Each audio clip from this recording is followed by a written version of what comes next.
Imagine a remote Brazilian fishing village nestled in the dense, primeval forests of Para, surrounded by the swirling, muddy waters of the Amazon Delta. Picture nights so still that even the cicadas seem silent, and the only sound is the rustle of palm leaves. This peaceful isolation was shattered in 1977 when inexplicable, luminous objects began stalking the skies above Colares. A modest community of fishermen and farmers. Rumors spread like wildfire, beams of light that plunged from the heavens with surgical precision, striking residents, and leaving behind mysterious burns and puncture wounds. Panic gripped the entire island. At first, locals thought it was a malicious prank until they discovered their neighbors' bodies, marred by inexplicable injuries and drained of strength. The Brazilian Air Force could no longer ignore the chaos. Operation Prato was launched, a covert mission to document and understand an enigma that defied all earthly explanations. For months, military personnel risked their lives under the cloak of darkness, capturing photographs and film footage that remained locked away in classified archives for decades. Tonight, we delve deeper than ever before into those hidden archives. We reveal the secret images, personal accounts, and chilling testimonies that you are never meant to see. Brace yourselves, because what you're about to witness will challenge everything you thought you knew about UFOs and leave you questioning whether we are truly alone in the universe. Colares lies tucked away in the far northern reaches of Brazil, where the Amazon River spills into a vast, labyrinthine delta. Reaching this isolated village in 1977 meant a long boat ride down winding waterways, through endless stretches of mangrove and palm forest. Transport by land was nearly impossible. The residents, mostly fishermen and small-scale cocoa farmers, had lived here for generations, relying on the river's bounty and sheltering from the prying eyes of modern civilization. In Colares, moved to the rhythm of tide and sun. Before the UFO incidents, children played on rickety wooden docks. Elders gathered on porch steps to share stories of ancestral legends. And fishermen returned with their daily catch of pirarucu and catfish. Electricity was a luxury in some homes. At night, oil lamps cast flickering shadows that danced against dense foliage.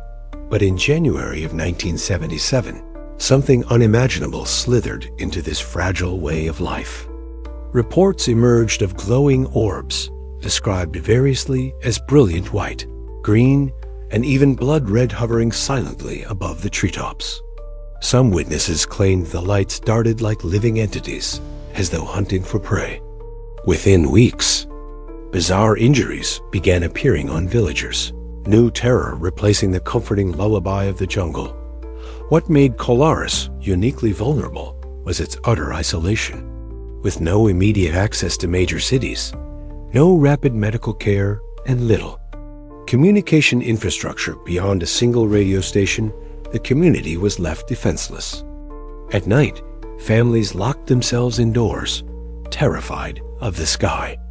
Instruments meant for tracking fish or measuring boat speeds suddenly lay discarded, replaced by homemade charms and prayers. The whispers of chupa chupa, the sucker, began to spread, etching fear into every heart. January 20th, 1977, an ordinary Saturday evening.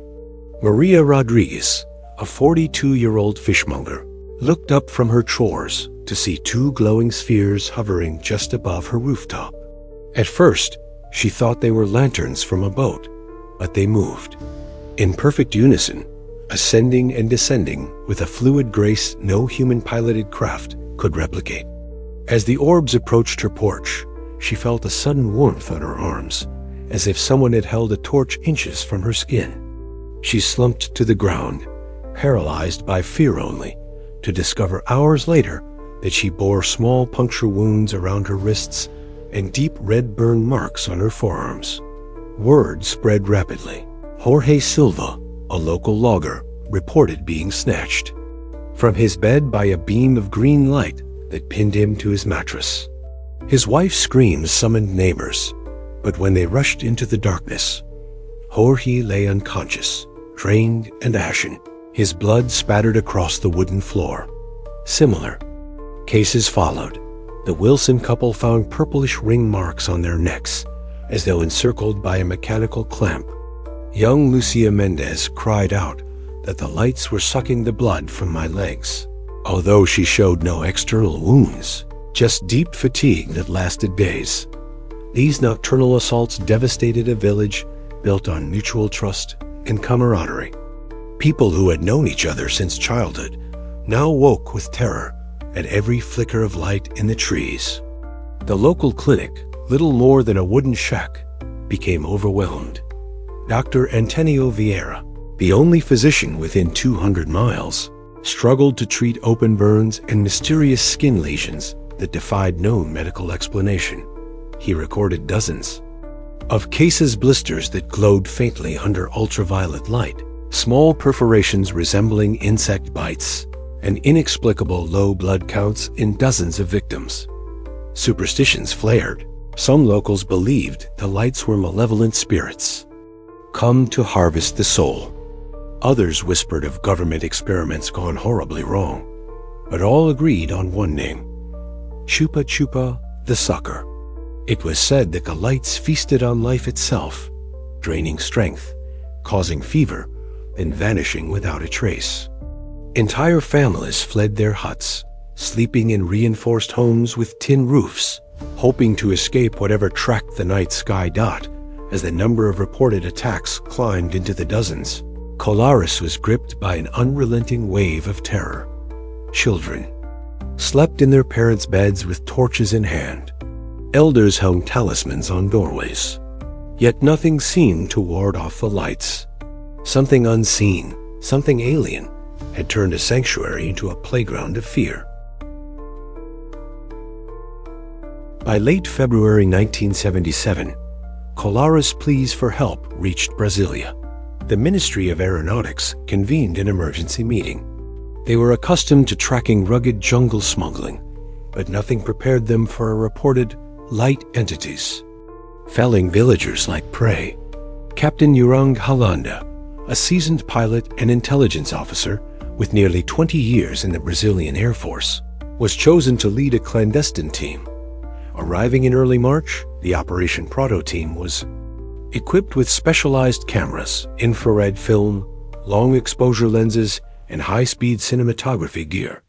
Their orders were clear: collect photographic and film evidence of the UFOs, interview victims, and determine if these phenomena posed a national security threat. Opaque directives arrived from Brasilia. Classify as UFO, protect source. Number. Public disclosures. General discretion was paramount.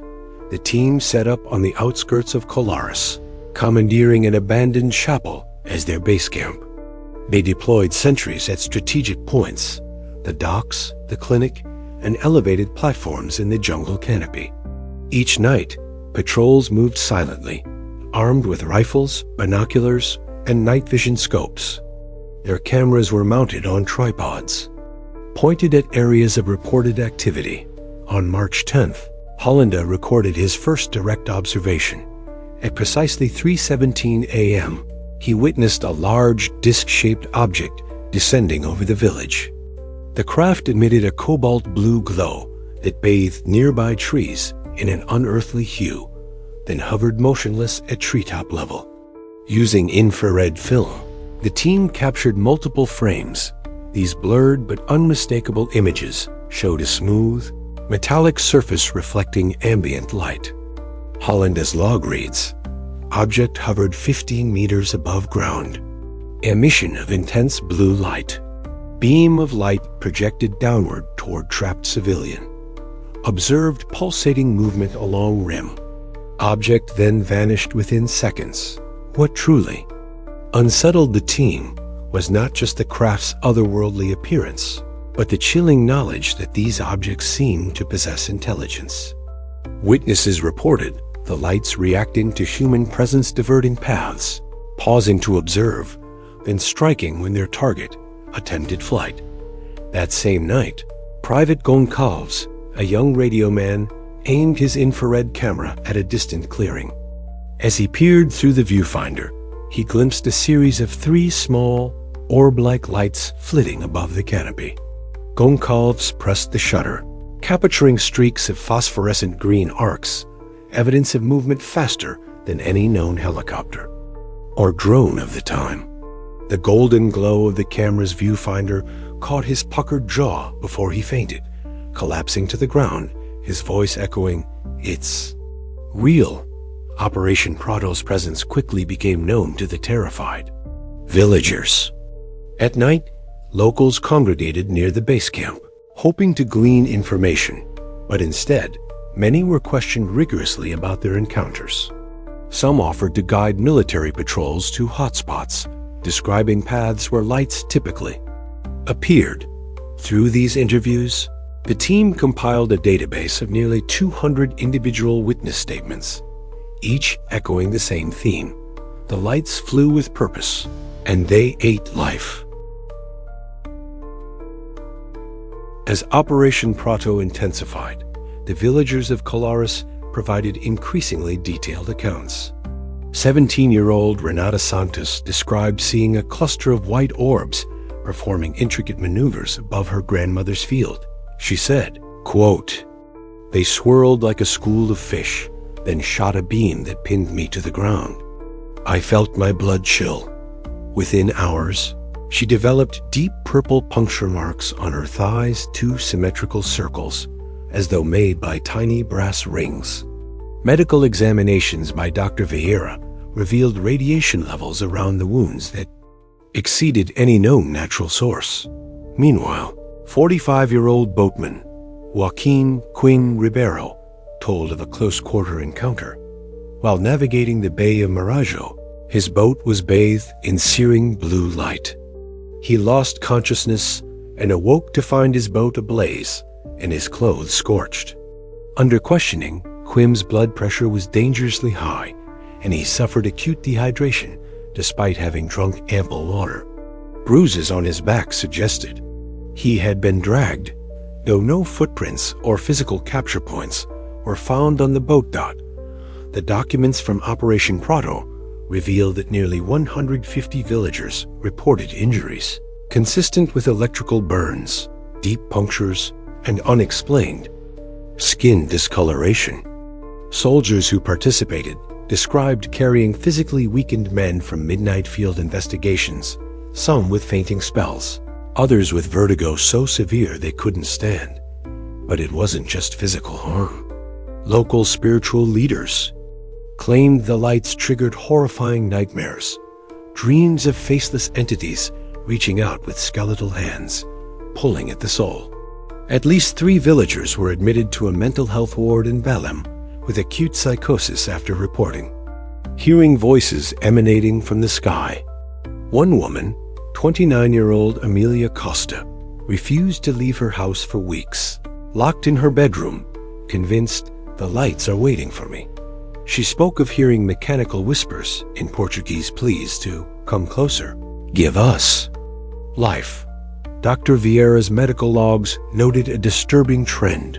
Many victims displayed low white blood cell counts and elevated levels of heavy metals, aluminum, zinc, and trace amounts of an unknown element.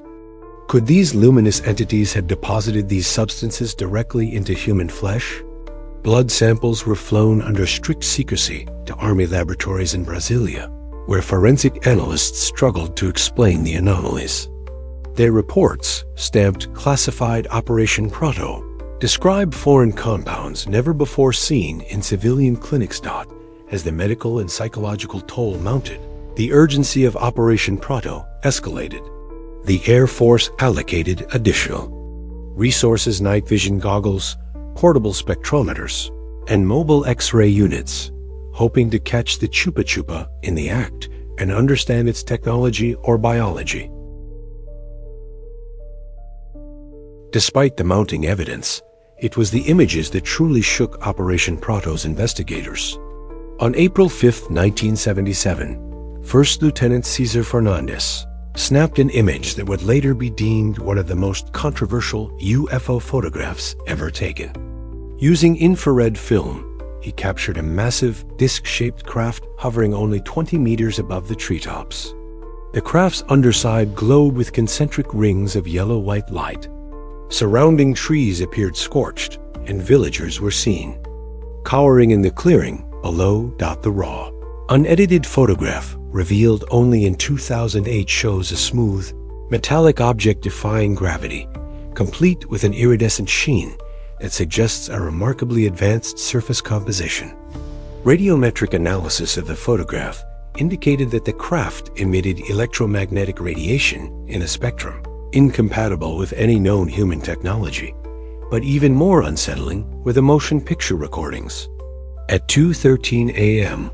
on April 22nd, Lieutenant Rosa Montero recorded a 35-second clip that has become infamous among UFO researchers.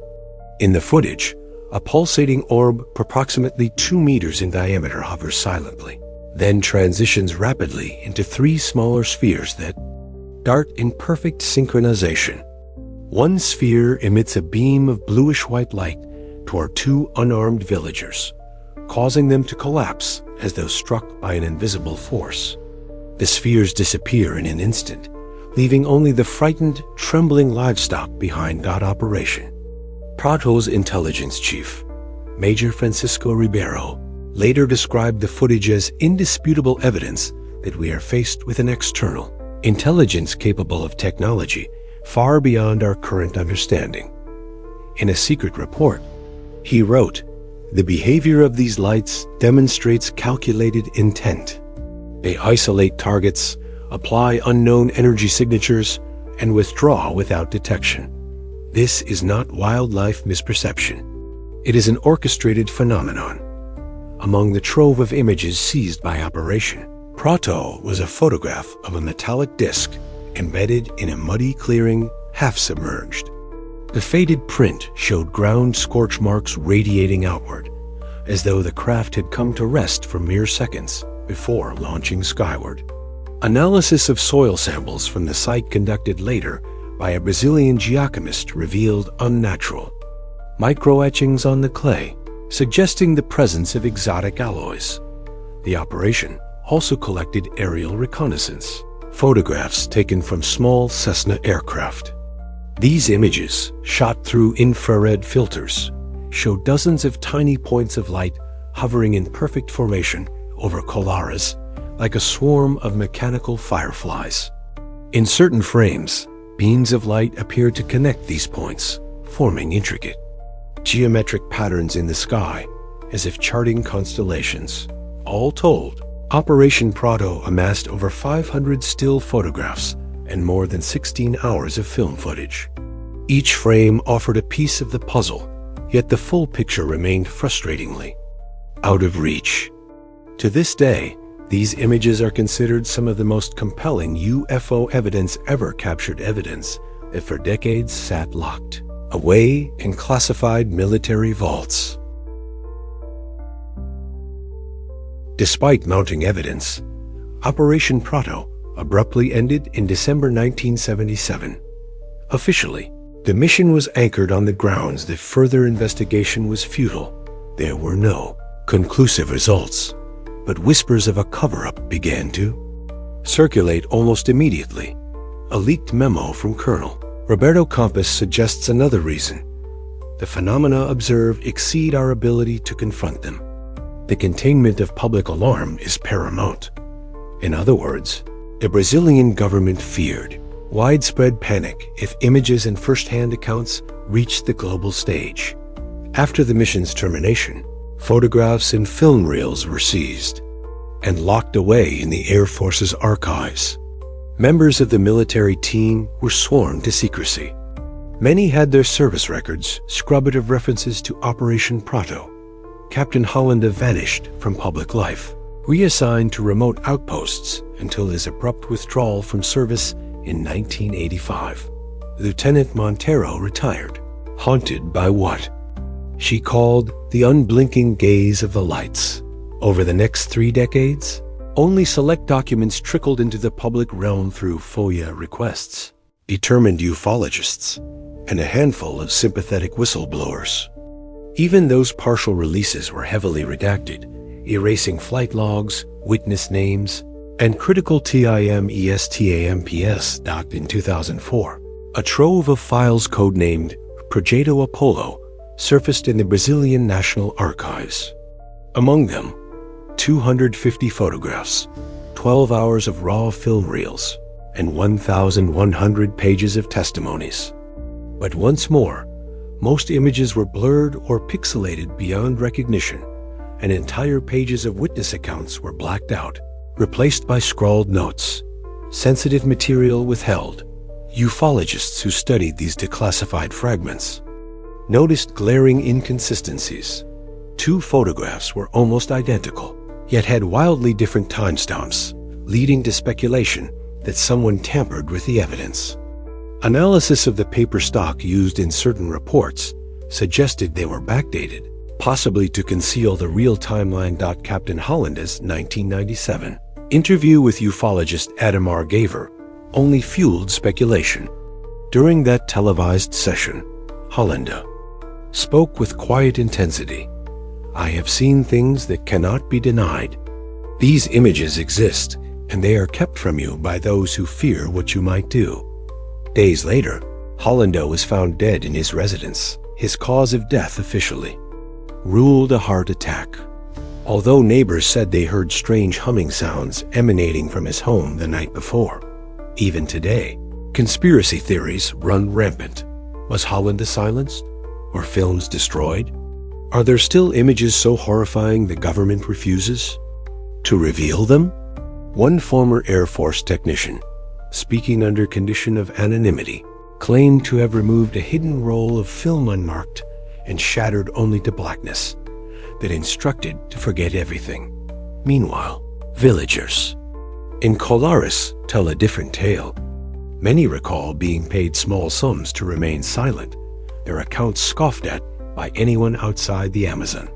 Legends persist that, deep in the Amazon archives, there lies an unedited 16mm reel depicting a craft inside a clearing, its underside, covered in symbols resembling no known language. But such rumors are impossible to confirm. Those who point to the locations of these archives are themselves branded as lunatics, their credibility sullied by a system determined to maintain its secrets. Operation Prato's legacy continues to reverberate through UFO lore, and for good reason. Its extensive photographic record, witness testimonies, and government documents stand among the most compelling evidence of extraterrestrial contact. Yet, it is also a cautionary tale, a stark reminder that some truths are kept in darkness, hidden from public scrutiny. In 2008, ufologist and author Everton Albuquerque published Chupa Chupa, The Hidden Files of Operation Prato, compiling select photographs and first-hand accounts. The book reignited global fascination. Researchers compared the Colares images to other historical UFO cases, noting striking similarities: disc shapes, pulsating lights, and inexplicable radiological anomalies. Albuquerque's book sold out within weeks, but critics insisted it relied on hearsay and unverified sources. Still, the hunt for the missing images continues. To this day, villagers swear they see strange lights on rare occasions, glimmers high above the treetops, just beyond the reach of satellites. In 2015, a local farmer filmed a fleeting orb descending into his cassava fields. The footage was submitted to a UFO forum, sparking a brief resurgence of interest, but most viewers dismissed it as lens flare or swamp gas. Only the villagers know the truth behind those orbs. The chilling memory of Operation Prato remains etched in their collective consciousness. What happened to Captain Hollanda? His death remains shrouded in unanswered questions. Did he truly suffer a natural heart attack, or was he silenced for speaking the truth? Some claim he left behind a final, unmailed letter addressed to President João Figueiredo warning that the things we have encountered go beyond human comprehension. If such a letter exists, it too is locked away, hidden from public view. Operation Prato stands as one of the most meticulously documented UFO investigations ever conducted by any military. Yet, it remains cloaked in mystery, its full trove of evidence sealed by time, bureaucracy, and possibly fear. So, what do we make of these secret images? Are they proof that we share our world with other intelligences, capable of traveling across impossible distances? Or is there a more terrestrial explanation? Top secret experiments, advanced technology, far ahead of its time, or psychological operations meant to test public reaction? We may never know all the answers. But one thing is certain: the chilling legacy of Operation Prato will continue to haunt those brave enough to look into the sky and wonder what lurks beyond the stars. Thank you for joining us on this journey into the shadows of one of the greatest UFO enigmas in history. If you enjoyed this deep dive, please like, share, and subscribe for more dark storytelling from Buried Files. And remember, some truths want to remain hidden because they are darker than we can imagine.